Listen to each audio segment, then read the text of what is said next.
नमस्ते my dear lovely students of the batch 2022-23 यानी ये नई बैच है। ध्यान रखें, मेरे 12th क्लास के दोनों सिलेबस साइमल्टेनियसली चल रहे हैं, कंफ्यूज ना हो। तो ये वो बैच है जो अगले साल मार्च में एग्ज़ाम देगा और एक वो बैच है जो इस साल मई में एग्ज़ाम देगा। Very good. तो ये जो चैप्टर है ये मेरा पुराने बच्चों के लिए नहीं है, ये उन बच्चों के लिए है जो अगले साल एग्ज़ाम देगा, क्योंकि वैसे भी आप जानते हो ये टर्म 1 का चैप्टर है, accounting for partnership forms fundamentals basic concepts of partnership.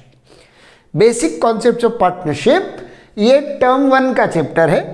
नए बच्चों को अभी नहीं पता उन्हें टर्म 1 देनी है, 2 देनी है या इकट्ठा एग्जाम देना है, कुछ भी नहीं उन्हें पता।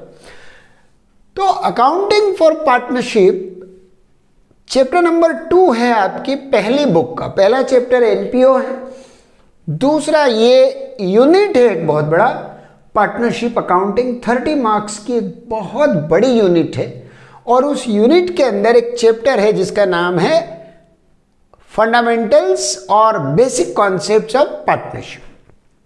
तो बेटा आप सब जानते हो कि हमारी कंट्री में पार्टनरशिप बिजनेस जो है उसको गवर्न करने के लिए गवर्नमेंट ऑफ इंडिया ने एक एक्ट बनाया है जिसको बोलते हैं पार्टनरशिप एक्ट 1932। जी हाँ, ये एक्ट 1932 जो है ये हर तरह के पार्टनरशिप बिजनेस को गाइड करेगा, कैसे चलाना है, क्या टर्म्स कंडीशंस रहेंगे। अगर आपने उस एक्ट में रजिस्टर किया है तो आपको अपने आप सारे प्रोविजंस मिलेंगे। हालांकि आप जानते हो registration of partnership firms is not compulsory, but the firms which do not register themselves have to face serious consequences. Anyways अपन उस पर आते हैं। तो पार्टनरशिप एक्ट 1932। अब इस चैप्टर में क्या पढ़ना है अपने को? तो अपन ने बेटा देखो क्लास 11 में जो पढ़ा है ना, जो अभी आप रिसेंटली पास करके 12वीं में आए हो ना, तो आप जो अकाउंटिंग पढ़ के आए हो, journal, ledger, subsidiary books, trial balance, cash book, BRS, depreciation, rectification of errors, bills of exchange, ये सब आपने सोल प्रोप्राइटरी फर्म के एंगल से पढ़ा है, यानी वन मैन बिजनेस। अब आपका वर्जन थोड़ा सा आपको ब्रॉडर करना है। अब आप सोल ट्रेड की अकाउंटिंग चूंकि सीख चुके हो तो आपको सीखना है accounting for 1 step up, partnership. Partnership business आपको पता है is bigger than sole trade and smaller than companies. तो पार्टनरशिप बिजनेस जब किया जाता है तो उसका फॉर्मेशन, उसकी अकाउंटिंग सब थोड़ी बहुत डिफरेंट है। हालांकि एक बड़ी इंपॉर्टेंट और अच्छी चीज़ ये है कि बेसिक अकाउंटिंग दोनों की सेम है, चाहे वो सोल प्रोप्राइटरी बिजनेस हो या पार्टनरशिप हो। दोनों का जर्नल, सब्सिडरी बुक, लेजर सब सेम है, थोड़ा बहुत फर्क फाइनल अकाउंट्स पर आएगा। ठीक है, तो अब पहले अपन ये समझे कि पार्टनरशिप होती क्या है। हालांकि आपने क्लास 11 में बिजनेस स्टडीज़ में बहुत अच्छे से पढ़ा है। तो पार्टनरशिप का मीनिंग है, मतलब आप थोड़ी बहुत अंडरस्टैंडिंग अगर रखते हैं तो अपनी टर्मिनोलॉजी में उसको फ्रेम कर दें। Partnership is basically where 2 or more persons come together, they combine their resources, financial resources, managerial resources, right, for a business, and whatever profits or losses they earn from that business are shared by those partners. So it's a business between 2 or more persons who come together, who put capitals together, who put efforts together, and they do a business, earn profit and share it. तो meaning आप अपने हिसाब से लिख सकते हैं। जब बात आती है डेफिनेशन की तो हमें एक स्टैंडर्ड डेफिनेशन जो सेक्शन 4 में दी है, सेक्शन 4 ऑफ पार्टनरशिप एक्ट 1932 क्या बोलता है? Partnership is What is partnership? Partnership is the relation between two or more persons who have agreed to share what? Share profits and losses, profits or losses of a business which is carried on by all, which is carried on by all or any one of them acting for all. This is the standard definition. आप इसको ध्यान से पढ़ें बेटा, इस definition को, इसमें कुछ खास बातें हैं नोट करने वाली. Partnership is the relation between two और मोर पर्सन्स. ये इंपॉर्टेंट है, ध्यान दीजिए. रिलेशन बिटवीन टू और more persons. Minimum you need two partners. Less than two में पार्टनरशिप नहीं हो सकती, तो यू नीड मिनिमम टू. और मोर कितने? अगर मिनिमम टू है तो मैक्सिमम कितने भैया? मैक्सिमम का स्टैंडर्ड आंसर है 50, right? Minimum two, maximum 50. Now on number of partners we will definitely talk about on technical terms in a separate session. Presently मैं आपको उसमें कंफ्यूज करना नहीं चाहता. आप ये ध्यान दें, मिनिमम 2 होने चाहिए, मैक्सिमम 50 होने चाहिए. मैक्सिमम के ऊपर आप मुझे याद दिलाइएगा, हमें बहुत सारा डिस्कशन करना है, क्योंकि इसका एक इम्पॉर्टेंट टेक्निकल पॉइंट है. थ्योरी क्वेश्चन आता है, वो रोक के रख रहा हूँ मैं, आपको अगले इसमें बताता हूँ. तो it is necessary to have minimum 2, maximum 50 से ज़्यादा नहीं हो सकते. हु हैव एग्रीड मतलब पार्टनरशिप जब आप कर रहे हो, पार्टनरशिप बिजनेस कर रहे हो अपने फ्रेंड के साथ या ब्रदर के साथ या किसी और बंदे के साथ, तो आपको कोई ना कोई एग्रीमेंट बनाना पड़ेगा. Agreement is necessary, must, compulsory. हाँ, वो बात अलग है कि एग्रीमेंट 2 टाइप का होता है. एग्रीमेंट होता है ओरल यानी वर्बल एग्रीमेंट, और एक होता है रिटन. तो एग्रीमेंट होना जरूरी है, ओरल हो या रिटन, ये आपकी मर्जी है. सो हम एक क्वेश्चन पूछते हैं, is it necessary to have an agreement? Answer is yes. But is it necessary to have a written agreement? Answer is no, it is not necessary. Act में भी नहीं लिखा है, एक्ट में ऑप्शन दिया है, आपकी मर्जी है, आप जैसा एग्रीमेंट बनाएं. रिटन एग्रीमेंट को हम पार्टनरशिप की भाषा में और अकाउंटेंसी की भाषा में पार्टनरशिप डीड बोलते हैं. डीड मतलब एक समझौता होता है. Deed, partnership deed, deed in writing, written agreement. तो is it necessary to have agreement? Answer is yes. Is it necessary to have a written agreement? Answer is no. मर्जी है पार्टनर्स की, वो चाहें तो वर्बल एग्रीमेंट बनाए, return बनाए. लेकिन वर्बल या ओरल एग्रीमेंट के ड्रॉबैक्स, क्या ड्रॉबैक है? सबसे बड़ा, इसका कोई एविडेंस नहीं होता. वर्बल ओरल जो हम सौदा समझौता किसी से करते हैं, उसका हमारे पास कोई सबूत नहीं होता. कल दिन अगर कोई डिस्प्यूट होगा, कॉन्फ्लिक्ट होगा, we will go to court for seeking justice, so we will have no documentary evidence to put up. उस केस में हमारा केस कमज़ोर हो सकता है. तो एग्रीमेंट होना ज़रूरी है. ओरल होगा, रिटन कोई कंपलसरी नहीं है, चाहे जैसा हो. लेकिन रिकमेंडेड क्या है? समझदार लोग क्या बोलते हैं? समझदार लोग ये बोलते हैं, you should always have a written agreement so that you have a documentary evidence. कागजी प्रूफ होना चाहिए आपके पास. सो पहला फीचर क्या हुआ? 2 और मोर पर्सन्स, मिनिमम 2, मैक्सिमम 50. दूसरा क्या हुआ? There must exist in agreement तीसरा हो गया रिस्क शेयरिंग। पार्टनरशिप सबको सबसे अच्छी इसीलिए लगती है कि in case of losses you are not the alone, there is somebody to support you in the loss. अगर कभी आपको क्रूशियल डिसीजन मेकिंग करनी है तो आप सजेशन ले सकते हो। हालांकि हर सिक्के के दो पहलू होते हैं, जो एडवांटेज है वो डिसएडवांटेज भी बनता है। प्रॉफिट के केस में हम नहीं चाहते कि कोई हमारे साथ शेयर करे, लेकिन लॉस के केस में हम कंधा ढूंढते हैं, सपोर्ट चाहते हैं। सुख में हम अकेले एंजॉय करना चाहते हैं, दुख में कोई कंधा ढूंढते हैं रोने के लिए, कंसोल करवाने के लिए।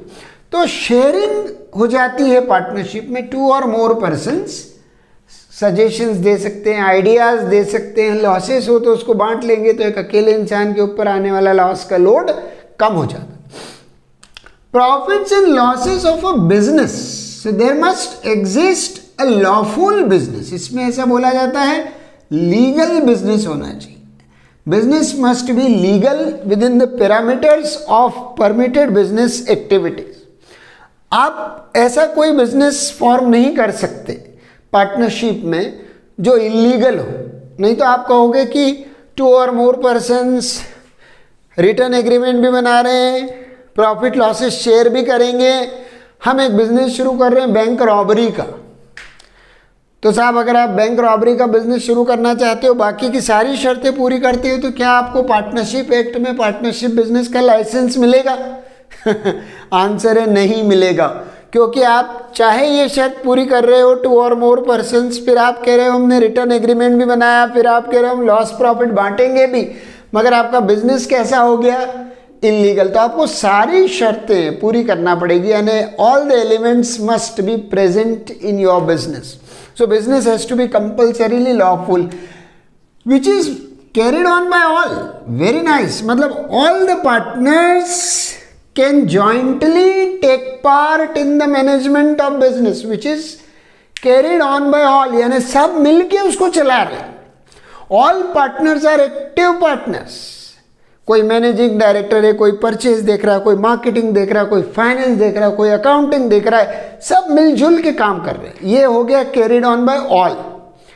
बट अगर ऐसा पॉसिबल ना हो, मान लीजिए if all the partners are unable to devote time, unable to participate in management, then partnership business की सबसे बड़ी खूबसूरत बात यह है कि it can be managed any one by partner, any one of them acting for all. Suppose ABCD 4 partners हैं, लेकिन चारों के पास एक्टिव पार्टनर बनने का स्कोप नहीं है। तो इन चारों में से अगर कोई एक भी तैयार हो जाता है तो वो बाकी 3 के बिहाफ पे या चारों के बिहाफ पे पूरा फर्म चला सकता है, right? So partnership business could be managed by all together working, all working partner. आपने क्लास 11 में पढ़ा है बिजनेस स्टडीज में। There are various types of partners, active partners, sleeping partner, nominal partner, partner by holding out, partner by estoppel, partner with limited liability, minor partner and what not. सो जो ये फर्क है सबसे बड़ा कौन सा? एक्टिव पार्टनर यानी वर्किंग पार्टनर और स्लीपिंग पार्टनर यानी non working partner, dormant partner. तो अगर 4 पार्टनर हैं, चारों एक्टिव हैं, तो अपन कहेंगे कैरिड ऑन बाय ऑल। लेकिन 4 में से 3 नहीं आते बिजनेस में, ऑफिस कभी उन्होंने देखा ही नहीं, सिर्फ एंड ऑफ द ईयर पे आके अपने हिस्से का प्रॉफिट ले जाते हैं, और एक अकेला बंदा वो सारा बिजनेस संभालता है। Any one of them acting for all. हाँ, वो जो एक अकेला बंदा संभाल रहा है या 2 बंदे संभाल रहे हैं, वो एक्स्ट्रा टाइम जो डिवोट कर रहे हैं उसके लिए उन्हें कॉम्पनसेशन मिलेगा, रिवॉर्ड फॉर वर्क, कोई इंसेंटिव, कोई सैलरी वगैरह कुछ तो उन्हें पक्का मिलेगी। तो ये है बेटा पार्टनरशिप फॉर्म की डेफिनेशन, जो आपको अच्छे से याद कर लेना चाहिए। अब इसका दूसरा इंपॉर्टेंट पॉइंट है कि जब हम पार्टनरशिप फॉर्म स्टैब्लिश कर रहे हैं और हम एग्रीमेंट की बात करें, तो एग्रीमेंट हमने जैसे अभी कहा दो टाइप का हो सकता है, ओरल या वर्बल एग्रीमेंट, राइट, और एक होता है रिटन एग्रीमेंट। तो अगर राइटिंग में एग्रीमेंट बनाएंगे जिसको पार्टनरशिप डीड बोला जाएगा बाद में, तो फिर आप जो पॉइंट्स अपने एग्रीमेंट में लिखेंगे कि आपको बिजनेस कैसे चलाना है, written agreement will be called partnership deed. तो आप इस डीड में क्या क्या पॉइंट्स लिखोगे अगर आप बना रहे हो प्रॉपर एक रिटन एग्रीमेंट समझौता, सारे पार्टनर्स मिलके ब्रेनस्टॉर्मिंग करेंगे, दिमाग लगाएंगे और तय करेंगे कि हमको हमारे बिजनेस की जो डीड बनानी, जो एग्रीमेंट बनाना है उसमें क्या क्या लिखना है।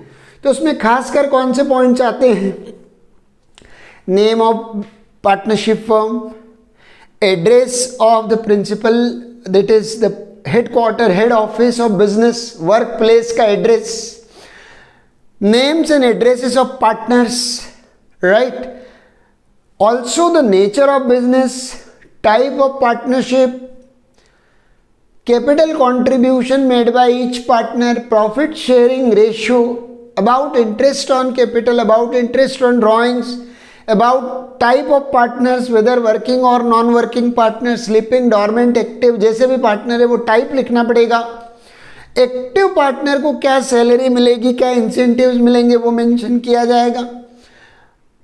और उसके अलावा अगर कोई पार्टनर फर्म को लोन देता है ना, ऐसा होता है कभी कभार हम अपने पार्टनर से कैपिटल के अलावा पैसा बोरो करते हैं रिफंडेबल कंडीशंस पर, तो उस लोन पे हम क्या इंटरेस्ट देंगे और अकाउंटिंग ईयर कौन सा फॉलो करेंगे, कैलेंडर ईयर या फाइनेंशियल ईयर, गुडविल कौन सी मेथड से कैलकुलेट करेंगे।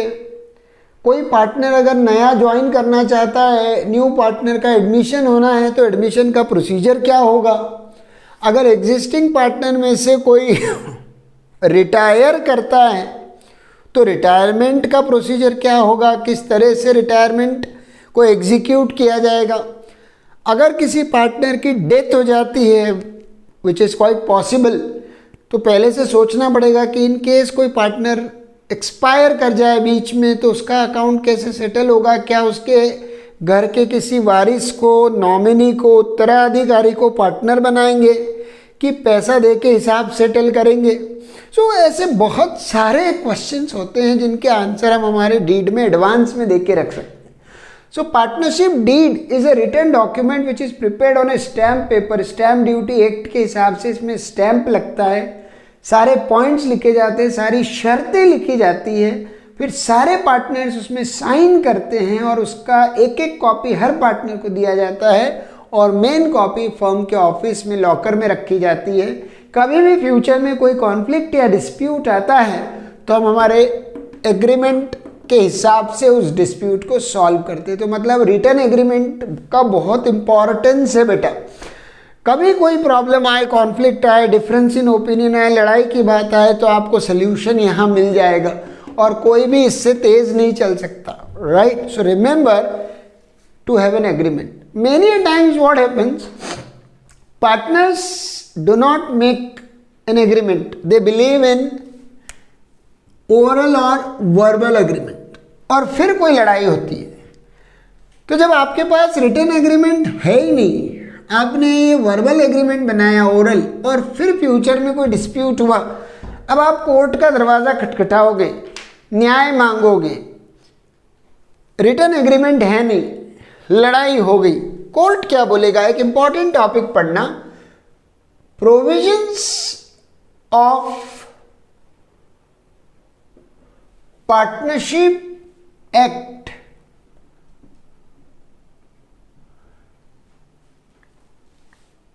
in case there is no written agreement,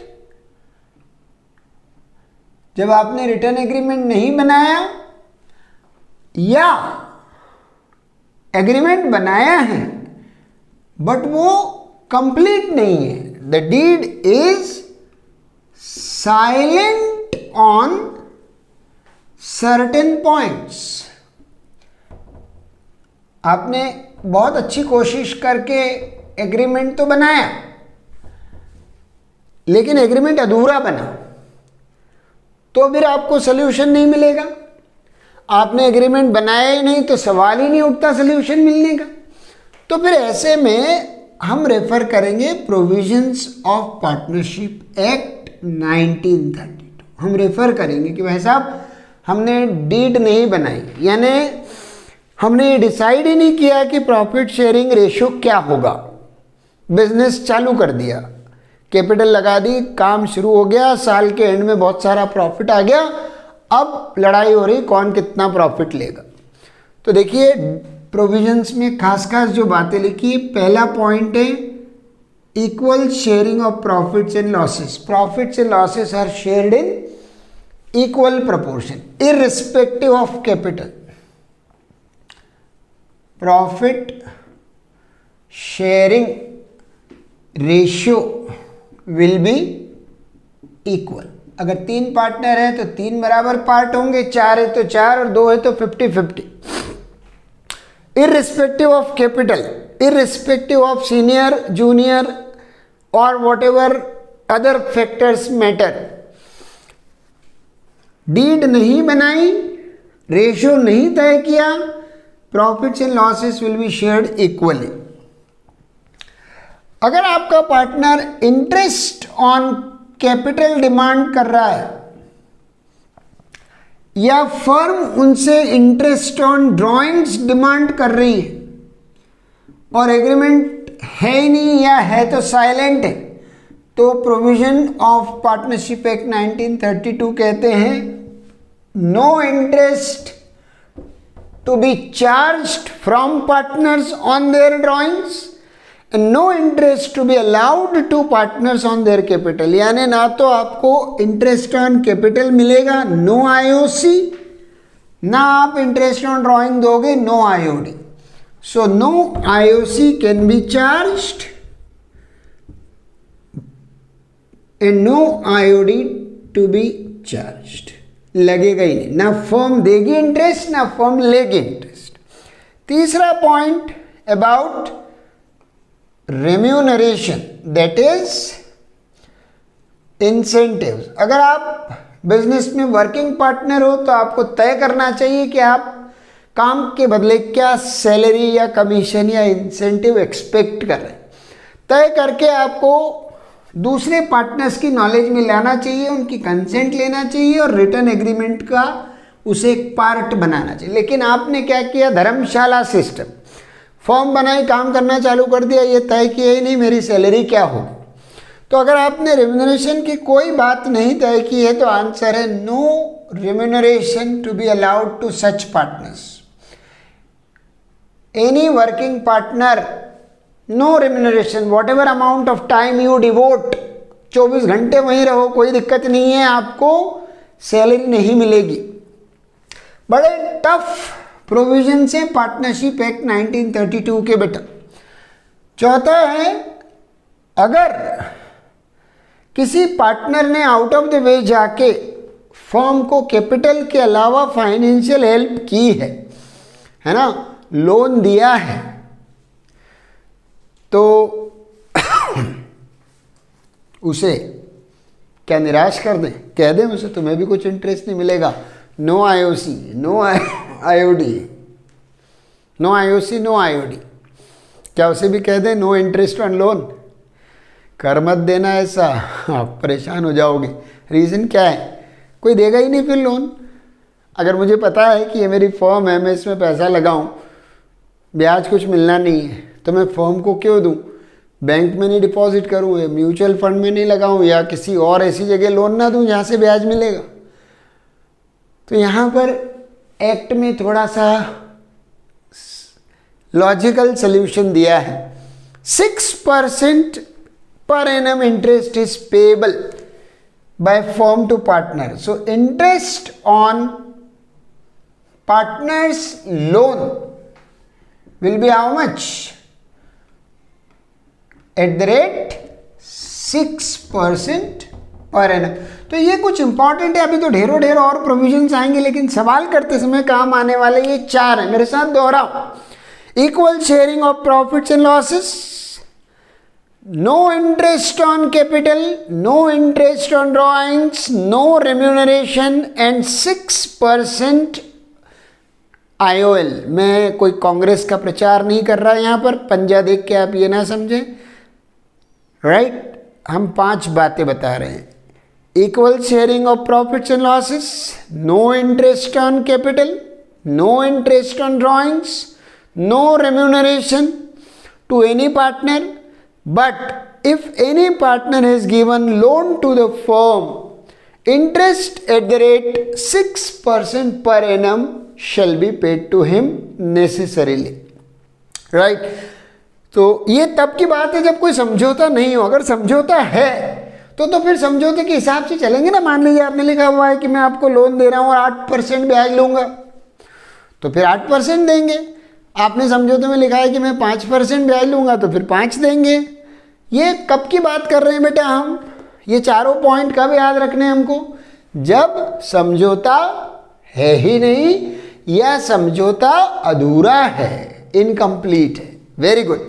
तो ये एक इम्पॉर्टेंट थ्योरी का छोटा सा पोर्शन है जो आपको ध्यान रखना चाहिए। और इसके बाद आती है इसकी अकाउंटिंग। अब बच्चे बड़े कंफ्यूज्ड रहते हैं कि सर पार्टनरशिप में क्या अकाउंटिंग सिखाओगे आप हमको। तो बिल्कुल सही कहा बेटा आपने जो क्लास 11 में सीख लिया ना, वो बहुत बेसिक और ऑलराउंड काइंड ऑफ अकाउंटिंग है। Journal, ledger, subsidiary books, trial balance, सब वही रहने वाला है। पार्टनरशिप में इस चैप्टर में अगर आपको सीखना है तो सीखना क्या है? Financial statements, financial statements of partnership firms. यानी हमारी पार्टनरशिप फर्म में हमें कौन कौन से फाइनल अकाउंट्स बनाने होंगे। तो फाइनल अकाउंट्स में क्या क्या कंपोनेंट होते हैं, तो एक थोड़ा सा अपन फ्लैशबैक में जाएं। फ्लैशबैक एक 4 महीने पीछे चलो। क्लास 11 आप पढ़ के आए हो। 11 में सोल ट्रेड के जो अकाउंट्स आपने पढ़े उसमें आपने क्या पढ़ा? फाइनल अकाउंट्स में बड़ा इंपॉर्टेंट चैप्टर था, कम से कम 50 क्वेश्चन हर बच्चे ने सॉल्व किए हैं। तो क्या पढ़ा आपने पढ़ा एक ट्रेडिंग अकाउंट बनाना पड़ता है। देखो पहले journal, subsidiary books, ledgers, trial balance और उसके बाद फाइनल अकाउंट्स। तो journal, ledger, subsidiary book, trial balance सब सिमिलर है पार्टनरशिप फर्म का और सोल ट्रेड का, कोई फर्क नहीं, इसलिए दोबारा उस पर ध्यान नहीं देना। जो 11th की अकाउंटिंग है वही फाउंडेशन है पूरी लाइफ टाइम अकाउंटिंग। हाँ, अगर उसमें कहीं कोई कमजोरी है तो आपको ये मौका है अप्रैल, मई और जून का कि इन 3 महीनों में 11th क्लास के डैमेज को, नुकसान को रिपेयर कर लें, एक्स्ट्रा पढ़ाई करके रिपेयर कर लें। तो ट्रेडिंग अकाउंट बनाते हैं हम ग्रॉस प्रॉफिट निकालने के लिए, प्रॉफिट एंड लॉस अकाउंट बनाते हैं हम नेट प्रॉफिट निकालने के लिए, और फिर फाइनेंशियल पोजीशन बताने के लिए हम बैलेंस शीट बनाते हैं। ये क्लास 11 में हमने सीखा, विथ और विदाउट एडजस्टमेंट। अब जब आप 12th में हैं और आप पढ़ रहे हैं अकाउंटिंग फॉर पार्टनरशिप, तो पार्टनरशिप फर्म के फाइनल अकाउंट्स कैसे होंगे? यहां पर आपको बनाने पड़ते हैं 5 स्टेटमेंट्स। यहां 3 थे, पिछले साल 3 थे, अब 1 2 3 4 5 हो गए। कौन से 5 हो गए? वही ट्रेडिंग अकाउंट कॉमन है, बनाओगे ग्रॉस प्रॉफिट निकालोगे।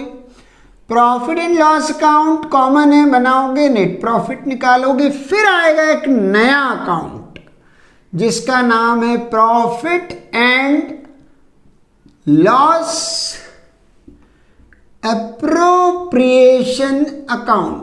बहुत अच्छी टर्म है बेटा, ये बहुत डिस्कस करेंगे हम डिटेल में इसको। Profit and loss appropriation account, ये नया अकाउंट आ गया बेटा, NEW, न्यू,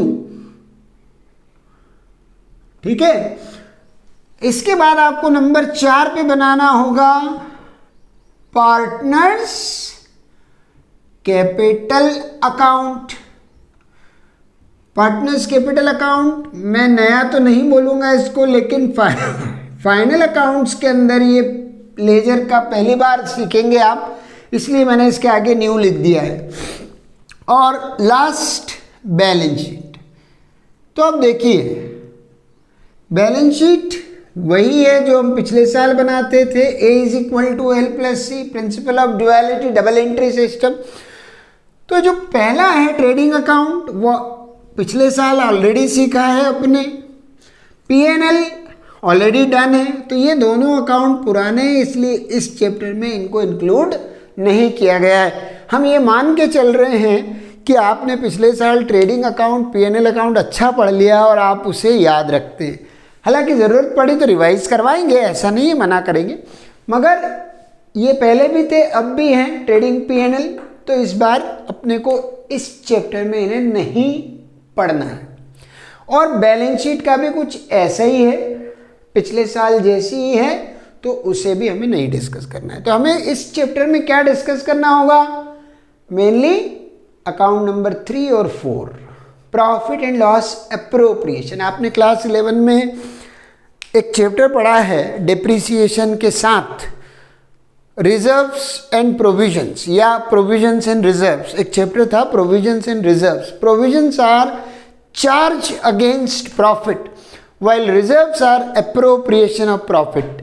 बिल्कुल सही याद आया आपको, ये एग्जैक्टली उसी से रिलेटेड है। तो पहले ट्रेडिंग बना के जीपी निकालो, फिर P&L बना के एनपी निकालो, और चूंकि ये पार्टनरशिप फॉर्म है तो नेट प्रॉफिट का बंटवारा होगा, तो जितने पार्टनर हैं उनमें ये प्रॉफिट बांटा जाएगा। तो in order to show the distribution of profit an special account is prepared, that account is called profit and loss appropriation. Appropriation मतलब बंटवारा, एलोकेशन, डिस्ट्रीब्यूशन। कैसे डिस्ट्रीब्यूशन, जैसे आपने डीड बनाई होगी, डीड में या एग्रीमेंट में जो लिखा होगा उसके हिसाब से इस प्रॉफिट को बांटा जाएगा। तो profit and loss appropriation account actually account number 3 है। इसके ऊपर 2 अकाउंट ऑलरेडी बन गए, पहला ट्रेडिंग फिर P&L, ये 2 बन गए, फिर तीसरा ही बनेगा। अब आपको ट्रेडिंग और P&L तो बनाना ही नहीं है, तो फिर आपको नेट प्रॉफिट कैसे मिलेगा और कहाँ से मिलेगा? तो जवाब है क्वेश्चन में नेट प्रॉफिट जनरली गिवन होता है, रेडीमेड गिवन होता है। आप सीधा उस नेट प्रॉफिट को उठाइए और ये अकाउंट बनाना स्टार्ट कर दीजिए।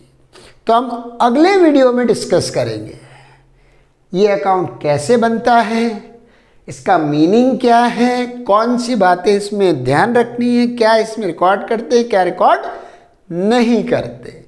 तो मेरी 2022-23 की बैच रेगुलरली फॉलो करते रहो, लाइक शेयर सब्सक्राइब ज़रूर करो, कमेंट बॉक्स में अपना कमेंट लिखो, एडवाइस दो, क्या और आप नहीं समझ पाए जो समझना चाहते हो। और राइट फ्रॉम डे 1 अपने CBSE एग्ज़ाम 23 को टारगेट करके रखो, कहीं भी कसर मत छोड़ो। Thank you, have a nice time, नमस्कार।